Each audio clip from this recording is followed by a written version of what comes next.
Hello, welcome back to Cybersecurity for Cadets. My name is Leslie Worden and I am the Director of Outdoor Program and Camping for Girl Scouts of the Desert Southwest. So last time we covered Cybersecurity Basics, which is the first badge in the series. We learned about hackers, how hackers crack a code. We learned about encryption. You actually were given papers so that you could make your own encryption codes. We learned about passwords, the importance of them, how to make them stronger so that hackers can't figure them out. We learned about, and I'm going to say it slow again, we learned about two-factor authentication. We learned about man-in-the-middle and scams. Now, one thing that I didn't cover, I apologize, was clickbait. So we're going to cover that really quick before we hop on to part 2. So clickbait, if you've been online, you've seen clickbait. It's a form of false advertisement that uses hyperlink text or a thumbnail link, and it's designed to attract your attention. It's designed to entice you to follow that link, to read it, to view it, or listen to it. And then it's intentionally deceptive. It's typically sensationalized or misleading. Like for me, it's animals. If I see a cute little video of some animals, I'm gonna wanna click on it. Some of the others can be like, go ahead and play this video game. It could actually be good for you. Or you should never brush your teeth without using this trick. Kids love cupcakes, and here's this new study. Kids love cupcakes, here's this new study that shows why. Like, it can be all different kinds of things. So clickbait will get you to click on something, and then it will have your information. So clickbait will get you to click on whatever it is that they're reeling you in with, and then after you do that, they're able to collect some data from you. They're able to collect the types of things that you look at online. If there's a hacker behind it, they may be able to get in and get your information like we talked about last week. So clickbait is always something that you want to be careful of. If you see something that looks interesting that you really think that you want to look up, go ahead and maybe Google that company. Go to the Better Business Bureau, look up and see if it's an actual company, and if it is, then more than likely it's safe to click on it. But just use those safety guards when you are online so that you don't wind up in giving your information away for free. So now that's really the end of the first part, which is the cybersecurity basics. And I want you to think about ways that you can be of service now that you've learned the things that you have. Of course, in Girl Scouts, we are girl-led, so I really want to see the things that you come up with. A suggestion may be to make a video and send it to your family or send it to friends of all the things that you've learned. Like for me, my mother is older, and the story that I told last time about my student loans, she can get suckered in a little bit easier because she didn't grow up in this computer age. She wasn't raised learning how to do all of these things. And so if I were to make a video, I would send it to my mom to help her out to learn what to look out for and how to be safe. So that's that for cybersecurity basics. Now we're going to head on to cybersecurity safeguards, which is the second part in the 3-part series for these different badges. Sorry, I can't do 2 things at once, and I was switching my paperwork. So the cybersecurity safeguards. After you've earned this badge, you'll understand how computers and apps gather data about you and how you can control and protect that data. So every time you do something on a computer or any other kind of digital device, the phones that we talked about, the tablets, whatever, that particular program that you're in is collecting data about you. It collects and keeps information about you and what you're doing. So it's important to keep that information private because, as we talked about before, hackers can use it to steal your identity. So you're going to learn how computers and programs collect information about you and how to protect it. Pardon me. So guarding your identity. Why is it that I can talk normally, but I get on here and I can't say anything right? Personally identifiable information includes any information that can be used to identify, contact, or locate you. These could be things like your name, your birthday, your address, social security number, email, or password. You should never share any of this identifiable information with someone that you don't know online. However, even if you share non-identifying information, all of the other things that you share can sometimes be combined to identify you. So in order to keep your identity private online, you need to be careful about what you share and how much you share. It's a little bit easier to do than you think, actually. So, just an example. So when is a photograph not a photograph? If you take a selfie, do any of y'all take selfies? So when you take a selfie or a picture of someone else on your phone, you think that it's just that, a picture, right? But in fact, when some photo apps take pictures, they blend them together, they touch them up to make them beautiful and all that. I should probably look into getting one of those apps, but it's not actually one photo that you took, but a processed image created by a computer program. So in many cases, you have to turn on the beauty mode in your photo app. In other cases, it's already in the default settings. But changing what people see isn't limited to the photos, okay? So let's say you take a photo, you change the image a little bit, make yourself look a little bit better. It's not just photos that can do that. Some people are using artificial intelligence programs to alter real video footage. So they make it look like people have been filming, doing or saying things that they haven't actually done or said. Done or said. Did I say that properly? It worked out better in my head. These videos are called deep fakes. Some of them are just silly, like replacing an actor's face with another in a movie clip, and I'm sure you guys have all seen stuff like that. Some have been used to create fake news.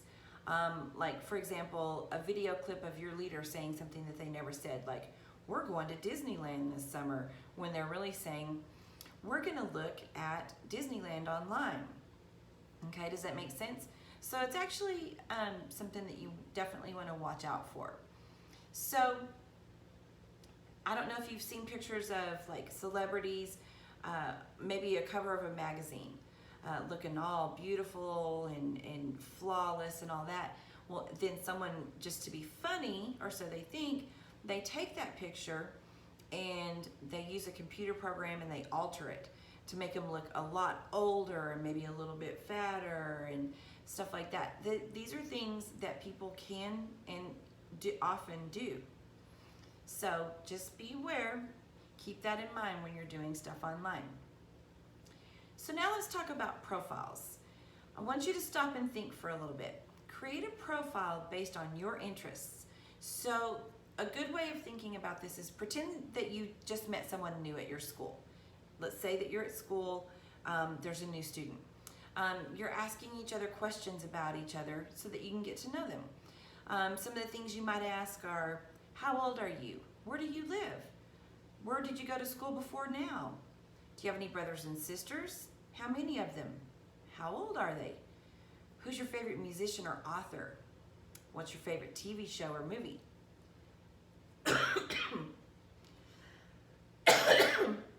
Pardon me, folks. The wind is blowing really bad today. My allergies were killing me. A few more questions. Do you like to travel? Do you take ballet? Are you in sports? Are you in band? Those are all types of information that you're going to ask someone that you've just met when you're getting to know them. So all of those answers, like let's say you ask them the questions and then you respond with your answers as well. all of those answers add up to a description of who you are. So one more drink, y'all. I do apologize.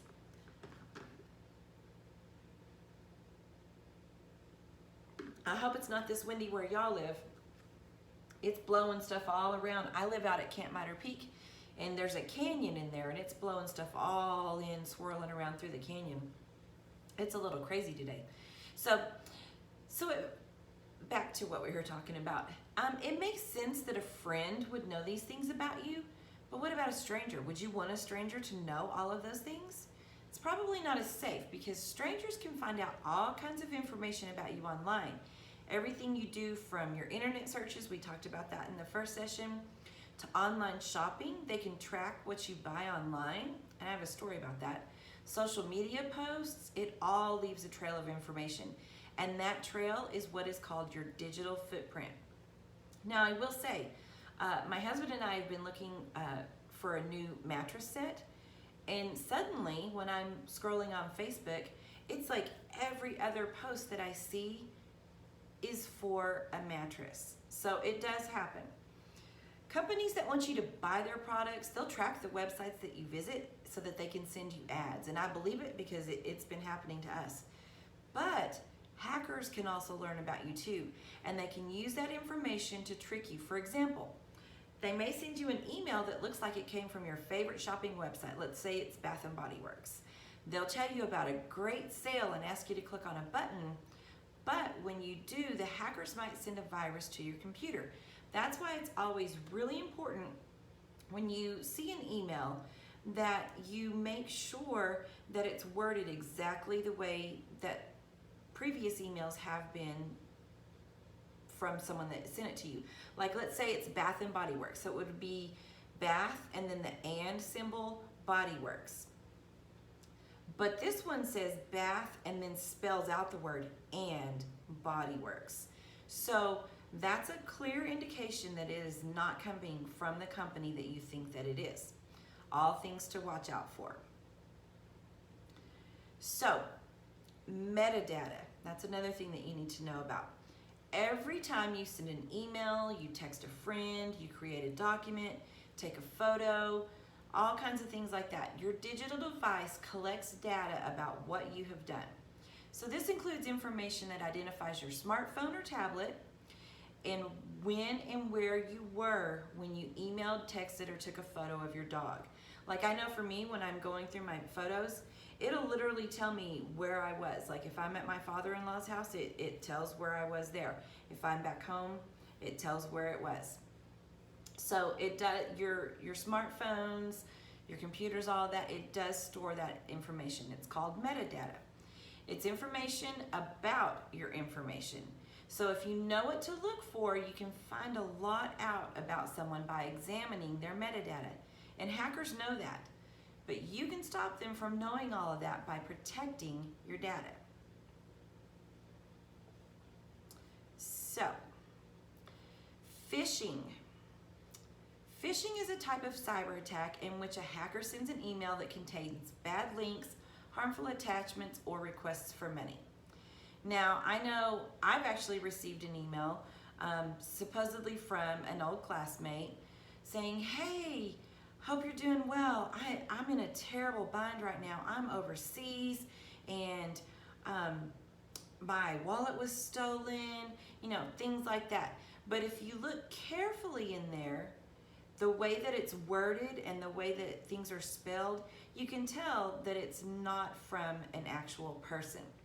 So I'm going to read one here. It says, friends, Gramps dropped me off at the airport to fly home, and someone stole my backpack. Whoever did it has my ticket, the debit card Mom gave me, and I'm so embarrassed to ask, but please PayPal me emergency money before I miss the last flights. My parents will pay you back at school on Monday. Thanks, guys. Okay, those are phishing. There are other, and I'm sure you've heard of other types of phishing, but this is the one that we're talking about today. So just be very, very careful if you do receive an email or a message pertaining in that type of information. So another thing, I feel it coming on. Hang on. We're being proactive here.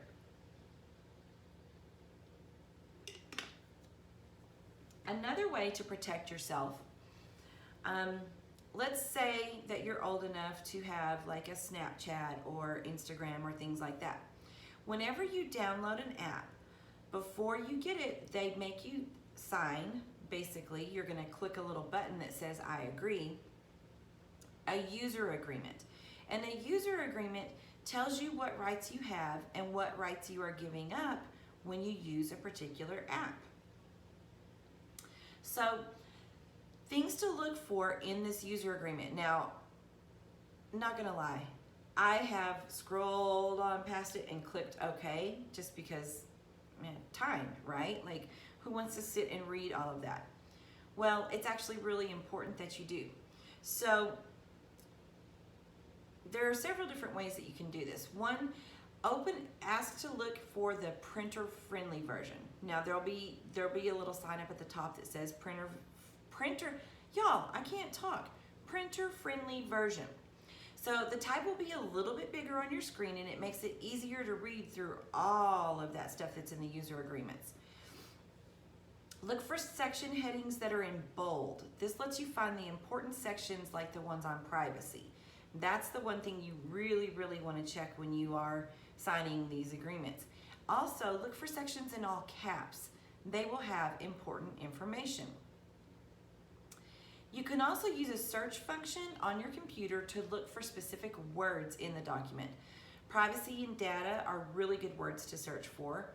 Arbitration seems like a really big, really strange word. Well, it is, and it's kind of important. It tells you what kind of rights you have if you have a disagreement with the app company. Waivers and releases. That's another one. It's going to talk about what rights you're giving up, like possibly the right to sue the company, which I don't know why you would need to sue the company, but opt out. It'll tell you if you have the option to opt out of any of their requirements. That means that you might be able to tell them that you don't want them to share your data and you don't want them to have access to your contacts or photos. And some apps do that in the user agreement, because actually when I started researching doing this badge with y'all, I started looking some of that stuff up. There are some apps that when you are signing that I agree, you're agreeing to share your data, your contacts, your photos, all of that with the app. So those are definitely things to look out for. Content, it will talk about what the app can do with your content, like your posts on social media and what your rights to your own content are. Look up any words that you don't understand in an app agreement. User agreements, they can be difficult, and they do that on purpose. So the dictionary is definitely your friend. So, how do you choose an app to download? Do you ask your friends what they like? Do you read ads for them on social media? Do you browse through like a Google Play Store? No matter what apps you choose, you usually have to click on a box that says you have agreed to the terms of use or the user agreement. These user agreements tell you what the app company can do with your data and the rules you have to follow when you use the app. Okay, so just some precautions that you want to take when you are signing up, getting a new app. Most people, like I said earlier, they'll just click the box without reading the user agreement. I used to be one of those people. User agreements can be very long and very hard to read. They're not fun to read, not gonna lie, they're not fun. But guess what? When you click I agree, you're actually signing a contract. For example, you could be giving them that app permission to use your contacts, your location, your photos, and so much more. So I want you to stop and think, if you were to make an app, what kind of user agreement would you use to make it better and easier to understand? It'd be nice if everyone thought about that instead of how to get people to give up their information. So, we've talked a little bit about your digital footprint. We've talked about how to look over a user agreement, to not give all of your information away to these apps. let's talk about your digital presence.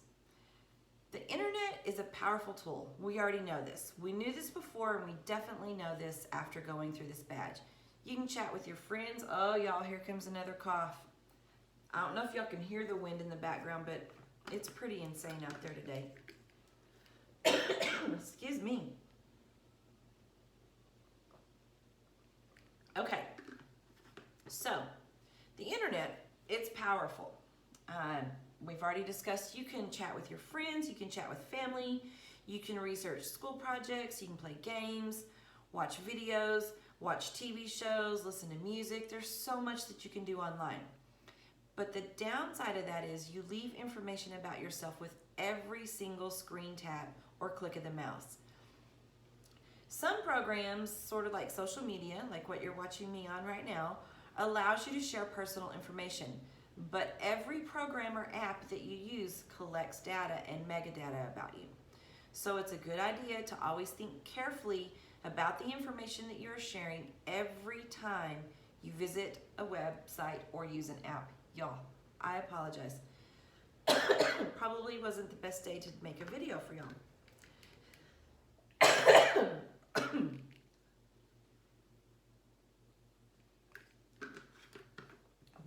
Wind, go away.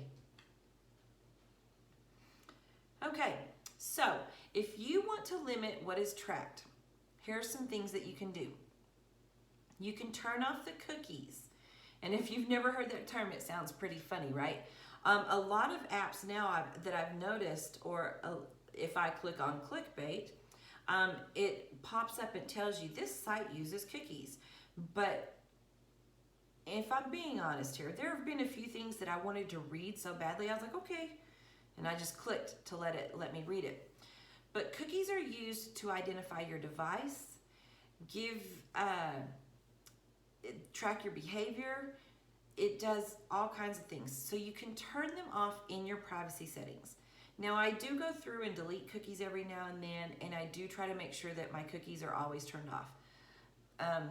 Again, I have accepted cookies because there was, a really important, I don't know, something about a celebrity that I follow that I wanted to read. It happens to the best of us, but it's not always smart. Speaking of privacy settings, so you have privacy settings on your phone, you have them on your computer, on your tablets. Most apps also have privacy settings, and you can adjust it to limit what kind of information is collected. You can make your account private and deny access to location information and contacts. Now, I did that for my mother. I went through her Facebook and I made sure that her location was turned off and all of that, so that when she posted something, it wouldn't let people know where she was. You can also limit what you share. Now, that you definitely have control over. Limit everything that you share. When you click on something, if it isn't necessary, it'll usually say required field and it'll have the little red asterisk. If it isn't necessary, don't provide your email address. Don't link your profile from another app or website. If they are required, then check the privacy policy to see how that information is being used. If they're using it internally, if they plan on selling it, because if they sell your information, they have to state that they do. So those are some things that you can do to help yourself when you're online to stay protected. So I hope that the things that we've talked about today give you a little bit better understanding of how to protect yourself better online. The safeguards that you can take, learning about your digital footprint, keeping your personal information safe, limiting what you share, always making sure to adjust your privacy settings. They're just things that we don't think about. We get a new app, we get something that we're really excited about, we just want to click that user agreement and get on with life. But it really is important to go ahead and look into what all you could be giving up. So for service for this particular segment, again, we're girl-led.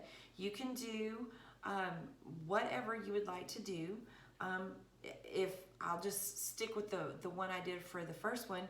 You may want to make a video for your family and friends telling them how hackers can get their personal information.